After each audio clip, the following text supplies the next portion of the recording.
Assalamualaikum warahmatullahi wabarakatuh. Perkenalkan, nama saya Heni Haryanti, NPM 1911070156 dari kelas E Pendidikan Islam Anak Usia Dini semester 4.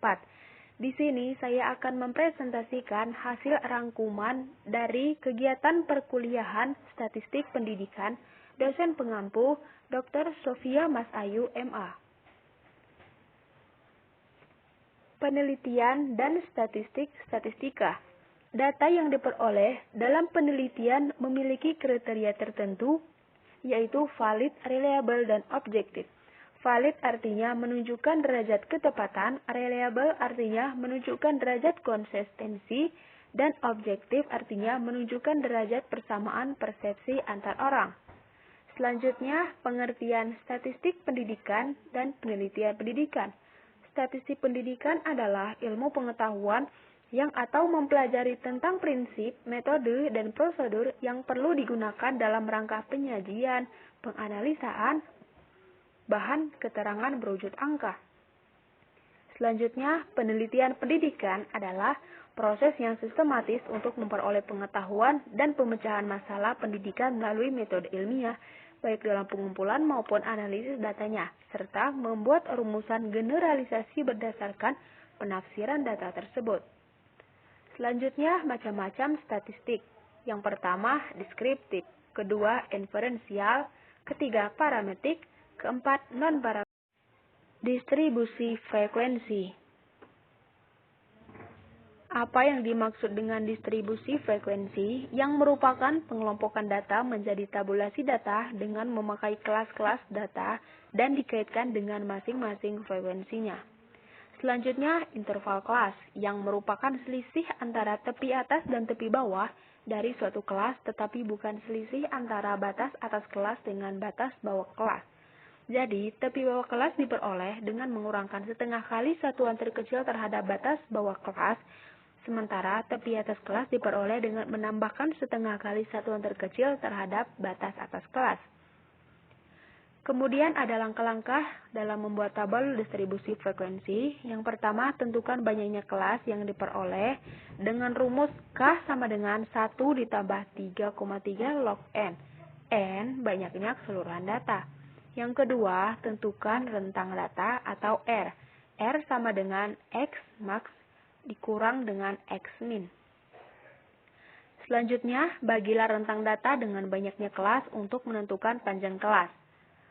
P sama dengan R dibagi dengan K. Yang keempat, tentukan ujung bawah kelas pertama. Pilih data yang paling kecil atau kurang dari yang paling kecil. Yang kelima, tentukan batas bawah kelas pertama. Keenam, tentukan batas atas kelas pertama. Yang ketujuh, tentukan ujung atas kelas pertama. Yang kedelapan, daftarkan semua ujung dengan cara menambahkan panjang kelas pada ujung kelas sebelumnya. Yang kesembilan, tentukan frekuensi bagi masing-masing kelas dengan menggunakan turus atau toli. Dan yang terakhir, jumlahkan kolom frekuensi dan periksa apakah hasilnya sama dengan banyaknya total pengamatan atau keseluruhan data. Data statistik. Definisi data. Himpunan nilai atau variabel atau datum atau informasi lain yang diperoleh dari observasi, pengukuran, dan penilaian terhadap suatu objek atau lebih. Objek yang merupakan pengamatan variabel, variat, atau nilai. Data kualitatif diperoleh dari hasil pengamatan, data kuantitatif diperoleh dari kegiatan pengukuran atau penilaian. Cara menyusun angka. Data nominal yaitu data statistik yang cara penyusun didasarkan pada klarifikasi tertentu. Contoh, jumlah mahasiswa matematika 2015 atau 2016 menurut tingkat dan jenis kelaminnya. Data ordinal atau urutan yang merupakan data statistik yang cara menyusun angka didasarkan pada urutan atau ranking. Sebagai contoh, hasil nilai statistik berdasarkan ranking. Dan yang terakhir, data interval, yaitu data statistik di mana terdapat jarak yang sama antara hal-hal yang sedang diteliti.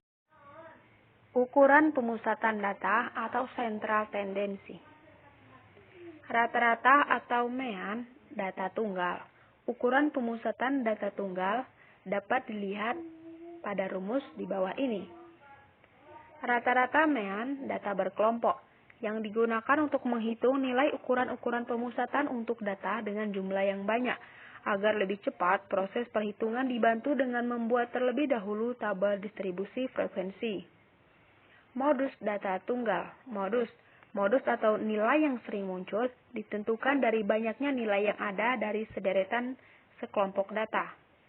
Modus data berkelompok dengan rumus M sama dengan B ditambah P, B1 dibagi dengan B1 ditambah dengan B2, dengan keterangan M sama dengan modus, B sama dengan bawah, P sama dengan panjang kelas, B1 sama dengan frekuensi kelas modus dikurangi frekuensi kelas sebelumnya, B2 frekuensi kelas modus dikurangi frekuensi kelas berikutnya. Kemudian selanjutnya median atau nilai tengah. Nilai yang terletak di tengah-tengah deretan sekelompok data. Deretan data harus diurutkan terlebih dahulu, yang kemudian untuk data tunggal, nilai median terdiri dari data yang jumlahnya ganjil atau genap. Median data ganjil. Letak nilai median K sama dengan rumus K sama dengan N dikurang 1/2. Kemudian median dengan rumus X, K ditambah 1. Median data ganjil. Sebagai contoh, 2, 1, 3, 4, dan 5. Data diurutkan menjadi 1, 2, 3, 4, dan 5.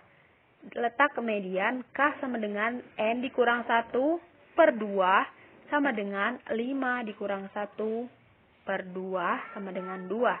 Median X K tambah 1 sama dengan X2 tambah 1. Menjadi X3 sama dengan 3. Median data genap. Letak nilai median K sama dengan rumus K sama dengan N dibagi 2. Median 1/2 X K ditambah X K ditambah 1. Median data genap. Letak median K sama dengan N/2 sama dengan 4/2 sama dengan 2. Untuk menghitung median dari data yang dikelompokkan dipergunakan rumus yaitu ME atau median sama dengan B ditambah P 1/2N dikurang F dibagi dengan frekuensi. Dengan keterangan B sama dengan batas bawah kelas median, P sama dengan panjang kelas, N banyaknya data, F jumlah frekuensi sebelum kelas median, F frekuensi kelas median.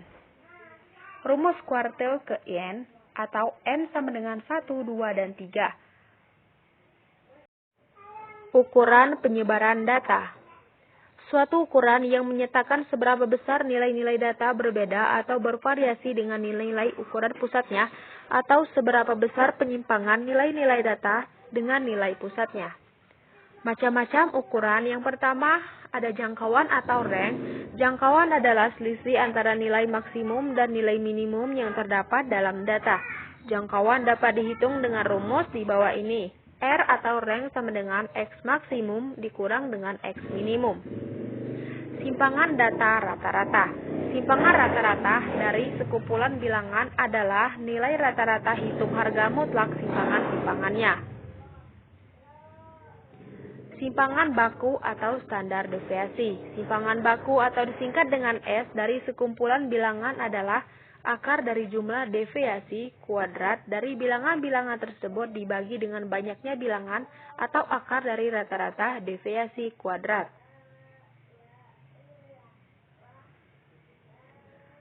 Kemudian kuartil. Kuartil adalah nilai yang membagi sekelompok data atas 4 bagian yang sama setelah bilangan-bilangan itu diurutkan. Dengan garis bilangan, letak kuartil dapat ditunjukkan dengan Q1, Q2, dan Q3.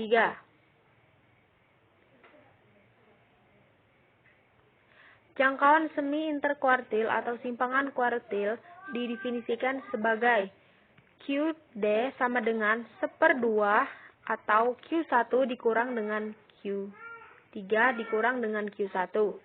Data kelompok dengan nilai Q1 sama dengan B ditambah P dengan I sama dengan 1, 2, 3.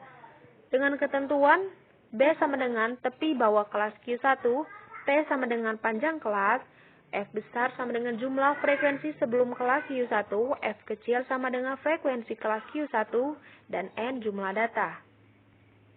Persentil. Persentil dari sekelompokan bilangan adalah nilai yang membagi kelompok bilangan tersebut atas 100 bagian yang sama banyaknya setelah bilangan-bilangan tersebut diurutkan dari yang terkecil sampai yang terbesar. Data tunggal atau berbobot, letak P1 data ke dengan I sama dengan 1, 2, 3, dan seterusnya.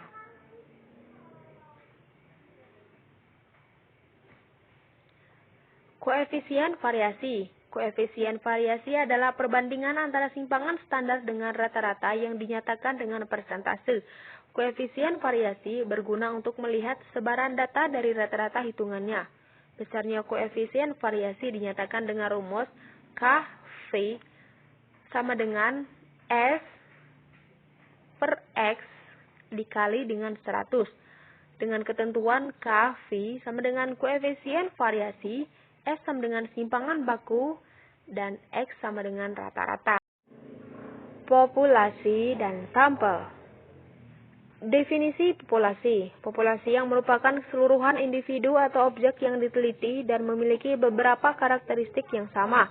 Populasi memiliki variasi atau sebaran yang luas.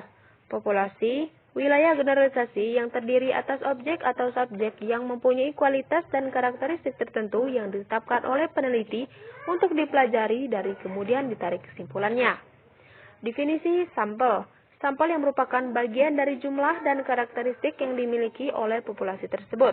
Bila populasi besar dan peneliti tidak mungkin mempelajari semua yang ada pada populasi, misalnya karena keterbatasan dana dan tenaga dari waktu, maka peneliti dapat menggunakan sampel yang diambil dari populasi itu. Sampel yang diambil dari populasi harus betul-betul responsif. Homogenitas populasi. Aspek atau tempat geografis merupakan wilayah atau tempat subjek peneliti bertempat tinggal. Aspek subjek, jenis kelamin, umur, sosial, pendidikan kepribadian, sejarah kehidupan, dan intelijensi. Aspek sosial yang mencakup kelas sosial, keluarga, dan lingkungan sosialnya. Penentuan jumlah sampel, yaitu banyaknya sekelompok sampel yang dibutuhkan dalam satu penelitian. Jumlah sampel ini ditentukan oleh desain penelitiannya. Yang kemudian ada karakteristik subjek penelitian. Peneliti menemukan beberapa besar anggota sampel yang akan diambil dari populasi, yang kemudian besar anggota sampel penelitian tidak ditentukan besarnya populasi, tetapi oleh beberapa banyak karakteristik subjek yang akan diteliti.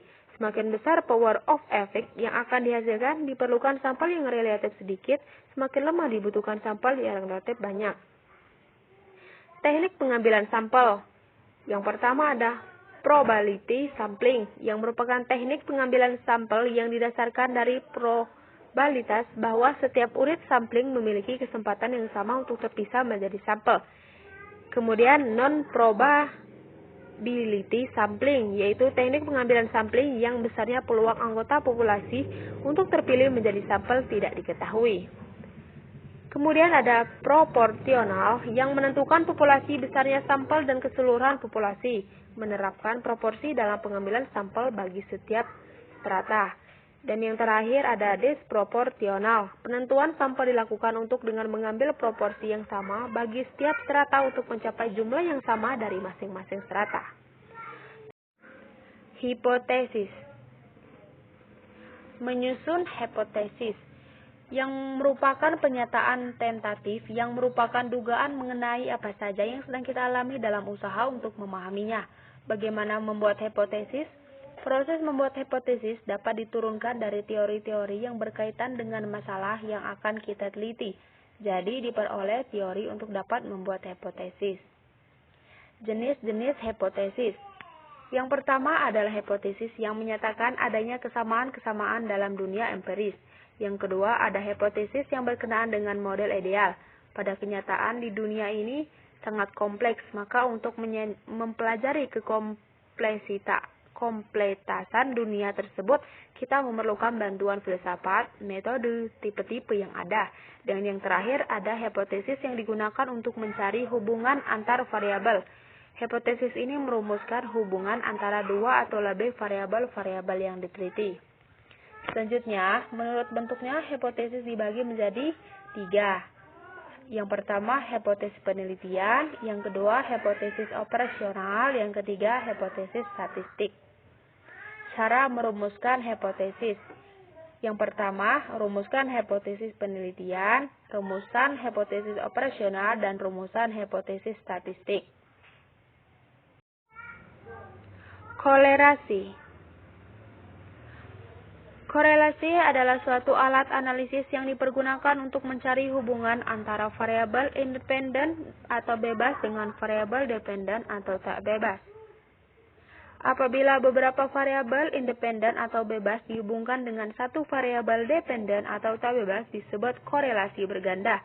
Apabila suatu variabel independen atau bebas berhubungan dengan satu variabel dependen tak bebas disebut korelasi parsial. Koefisien korelasi Reng-Spearman. Koefisien korelasi ini mengukur kedekatan hubungan antara dua variabel ordinal.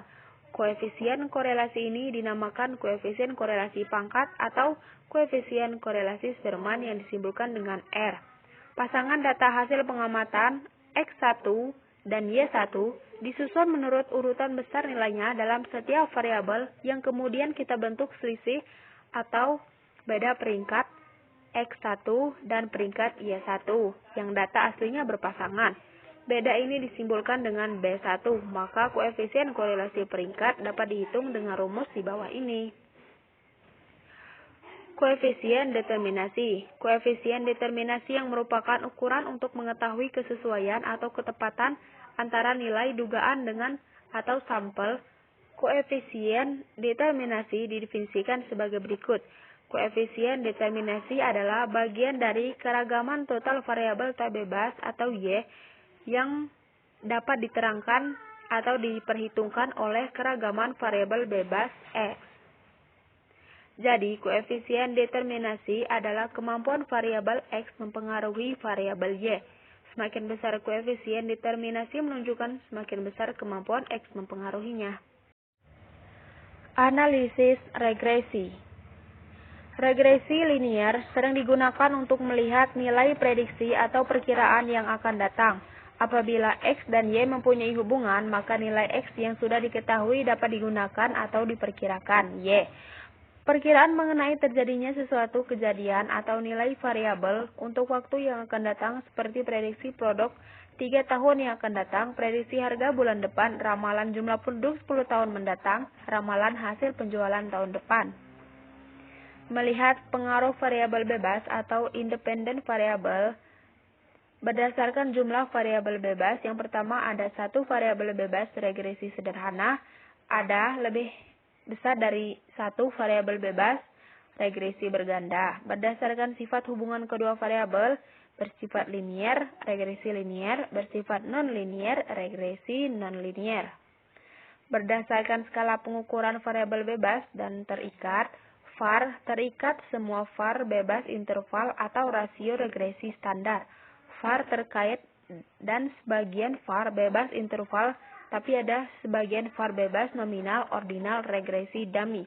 VAR terikat berskala nominal atau ordinal, regresi, logistik atau ordinal. Variabel Y yang nilainya akan diramalkan disebut variabel tidak bebas atau dependent variable. Sedangkan variabel X yang nilainya digunakan untuk meramalkan nilai Y disebut variabel bebas atau independent variable atau variabel peramal, prediktor, dan seringkali disebut dengan variabel yang menerangkan atau explanatory. Regresi berganda atau multi-regression. Independent variable yang dianalisis lebih dari 2 yang ada kegunaan untuk mengetahui mempengaruhi lebih dari suatu variabel bebas. Untuk melihat variabel bebas yang lebih berpengaruh di variabel terikat dan memprediksi nilai variabel terikat bila diketahui nilai-nilai variabel bebas. Uji validitas dan uji reliabilitas. Yang kita lihat sebelumnya adalah seperti contoh, misalkan Quasar adalah sasaran tembak seperti pada gambar. Anggap bahwa pusat sasaran tembok itu adalah target dari apa yang kita ukur. Jawaban setiap responden yang ditanya menggunakan kuesioner adalah menembak pada sasarannya. Jika pertanyaannya baik dan responden menjawab dengan baik, maka pula kita sudah menembak tepat pada sasaran. Jika tidak demikian, maka tembakan kita meleset. Makin banyak responden menjawab salah karena pertanyaan tidak jelas atau bias, maka sasaran kita semakin jauh. Yang pertama, menembak sasaran secara konsisten tetapi jauh dari sasaran sebenarnya. Hal ini disebut konsisten dan sistematis mengukur pendapat responden dengan nilai yang dengan nilai yang sama untuk semua responden, reliable tetapi tidak valid, atau konsisten tetapi salah sasaran. Yang kedua, menembak secara acak, merata di segala tempat. Kadang-kadang tembakannya kena sasaran, tetapi secara rata-rata diperoleh jawaban yang benar secara kelompok, tetapi tidak terlalu baik untuk individu. Dalam hal ini kita memperoleh estimasi yang benar secara kelompok, tetapi konsisten. Sekarang jelas bahwa reliabilitas berkaitan langsung dengan ketiga, menunjukkan tembakan yang menyebar dan secara konsisten menyimpang dari sasaran, tidak reliable dan tidak valid. Dan yang terakhir menunjukkan menembak sasaran secara konsisten, reliable dan valid.